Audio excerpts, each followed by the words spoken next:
আচ্ছা বলুন তো, ধনী এবং গরিব এটি কার সৃষ্টি? এটি কি মহান সৃষ্টিকর্তার সৃষ্টি? না, কক্ষনো না। যদি তিনি তাই করতেন, তাহলে একজন সম্রাট এবং একজন ভিখারির ঘরের সন্তান একই রকমভাবে জন্ম নেয় কেন? যদি তাই হবে, তাহলে একজন সম্রাটের মৃত্যু এবং ভিখারির মৃত্যু একই রকম হয় কেন? তাকে চলে যেতে হয় কেন সব কিছু ছেড়ে? অতএব আমরা সৃষ্টি করেছি সমাজে ধনী গরিব এবং উচ্চ নিচ প্রভৃতি সম্প্রদায়ের সৃষ্টি।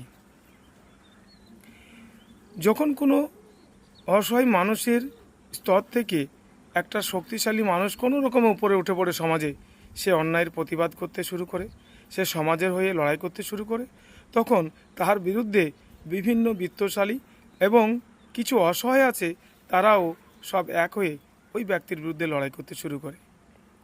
যেমন আপনাদের আমি বাস্তব উদাহরণ দিচ্ছি, যে মধ্যপ্রাচ্যের একটি দেশ, যে দেশটি কারো কাছে সাহায্য নেয়নি এবং সে প্রথম থেকে ধনী থাক বা না থাকুক, সে লড়াই করে উপরে উঠেছে, সে অন্যায়ের প্রতিবাদ করতে শিখেছে, সে মাথা তুলে কীভাবে বাঁচতে হয় সে শিখেছে। তার দোষ, তার ভুল ত্রুটি এখানেই। তুমি কেন বলবে সমাজের কথা? তুমি অন্যায়ের প্রতিবাদ কেন করবে?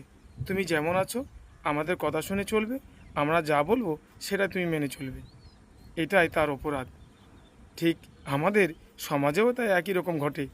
পাড়া প্রতিবেশী, গ্রাম অঞ্চল, জেলা এবং রাজ্য, দেশ, বিভিন্ন স্তরেই একই রকম পরিস্থিতির সৃষ্টি আমরা অনুভব করি।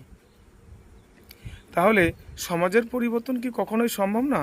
হ্যাঁ, সম্ভব তখনই হবে যখন নিচু স্তরের কিছু মানুষ তারা বুঝতে শিখবে, না, এ অধিকারটা আমাদের সকলের। আমরা কেন বশ্যতা স্বীকার করব একজন খারাপ শাসক, একজন অন্যায়কারী, যে ভালো মন্দ নিজেরটাই বোঝে, জনগণের সকলের বোঝে না?